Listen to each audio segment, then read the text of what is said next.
excuse me. Hello? Speaking. Pardon? Is it you? Is it really you? It is you. It's him. What, coming here? You're not coming here. You are coming here. He's coming here. Half an hour. You'll be here in half an hour. He'll be here in half an hour. No, until then. You feeling all right? That was him. Yes, he's coming here in half an hour, but who is him? I mean, who is he? Well, it's a man I never thought I'd see again. My ex-fiancé. You mean you were actually engaged at one time? Well, there's no need to sound so surprised.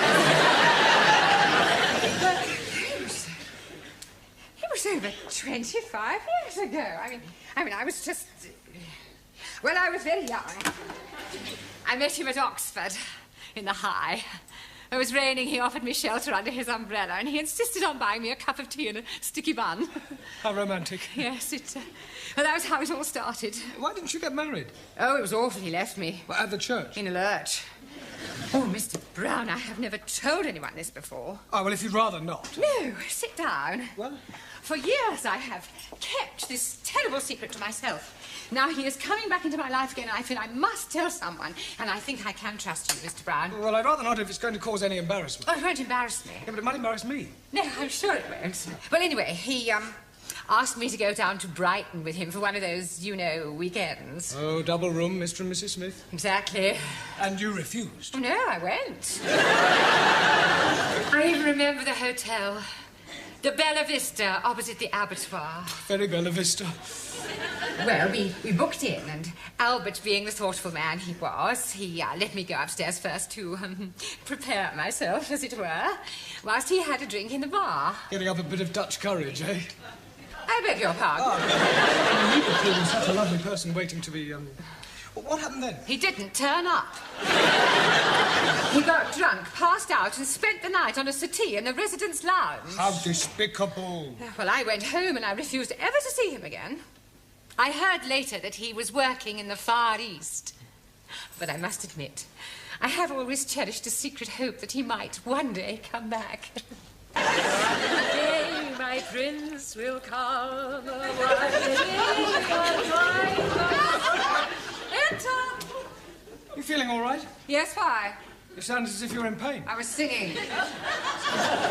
I am sorry to bring you away from your class, Mr. Brown, but before you leave this evening, would you mind checking that Sid's locked up properly? Absolutely, so he should be. I was referring to the building. You see, it is quite likely that I may be leaving early. Oh, to think he's come back in my life after 25 years. I think I need another sherry to settle my stomach. What's the matter? He's here. Look. Where? Down there. Oh! Oh! You stupid fool. You have crowned my Albert. Well, I feel terrible. I've got a splitting headache. Well, look, I am sorry. It was an accident. Look, this is Ms Courtney's office. You can... Wait a minute. Look, have you got somewhere where I could comb my hair and brush myself down? I must look presentable for our first meeting after 25 years. Yes, of course. Straight down there on the right. Thank you. Enter. Hello, darling.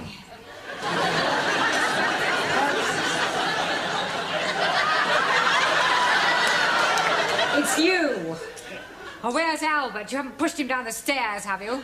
No. He's just gone to comb his hair. Well, is he all right? There's no damage, I hope. I'm afraid there is, actually.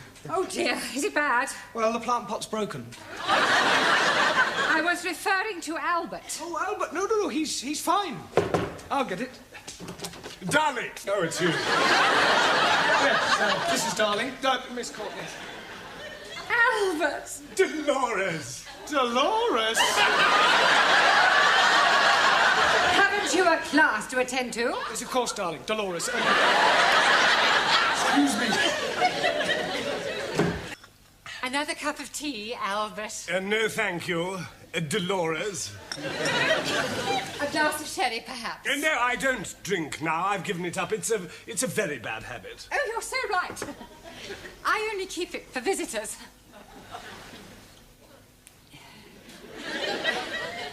Dear. Come on, Dolores, think of something a little more sparkling. I wonder... Yes. Will you... Oh, I will. Pour me another cup of tea? Tea? Yes, please. But you said you didn't want any more. I've changed my mind. Oh. As a matter of fact, there is something else I want to ask. Yes? I know it may sound silly after all this time and not writing and everything, but I never forgot you, Dolores. Yes? And I couldn't believe my good fortune when I discovered that you hadn't married. I never married either. Didn't you? No. Would it be too much to expect? Oh, no. I mean, would you consider... Oh, yes. I mean, will you marry me? Oh, this is so sunny. Oh, Albert, my cup is overflowing. So is mine. Oh, no, it doesn't matter. What do you say? Will you marry me? Oh, yes, please. I get a special license and we can be married next week. So soon? Well, we've already wasted 25 years. We don't want to waste any more time. Oh, wait. What's the matter? No, we can't. We'll have to wait. You see, my money is tied up abroad, and it'll take several weeks to transfer it over here. Oh, that's all right. I have enough money. Oh, no, dear Dolores, I couldn't have you paying for the wedding, the reception, and the honeymoon and everything. But what is mine is yours. No, it wouldn't be right. Oh, nonsense. Don't be so proud. Well, I'll tell you what I do. I will use your money on the strict understanding that I pay you back when mine comes through. Oh, very well, if you insist. I most definitely do. Oh, gosh, Albert, I'm so excited. So am I. Just a moment. I have a little engagement. I got to meet a fellow down the road on some business. It'll only take a few minutes, and then I shall come back and take you to dinner somewhere, just the two of us. That would be lovely. Don't go away.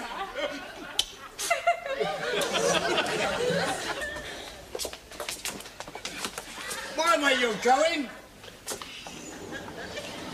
Albert? Everything all right, sir? Hey? Everything all right?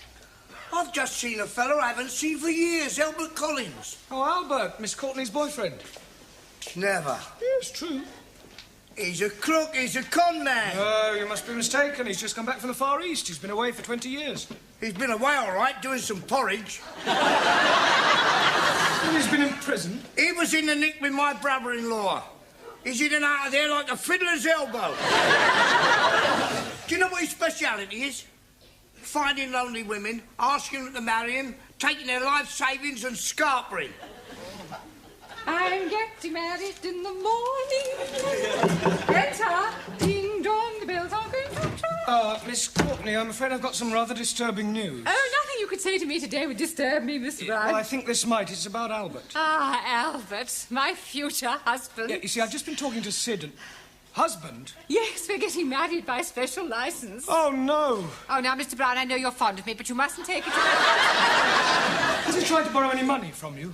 And I fail to see what business that is of yours. He has. Look, I hate to have to tell you, Miss Courtney, but your future husband is a crook. Don't be so impertinent. It's true, I'm afraid. He's a con man. He specialises in proposing to lonely women and then taking their money. Oh, nonsense. I don't believe it. Well, ask Sid. His brother-in-law was in prison with him. Prison? Are you sure? I'm afraid so. Well, perhaps he's reformed. Oh, come on, you don't believe that, do you? No. I thought it was too good to be true. He's coming back to take me out to dinner. What shall I do? Don't worry, Miss Courtney. I'll deal with him. You just leave everything to me.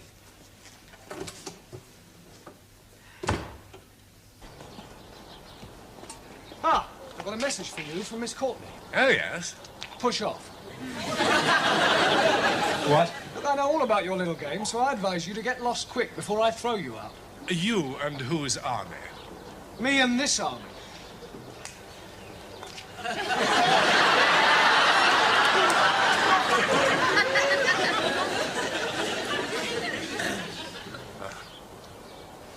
Well, yeah, well, perhaps I had better be going.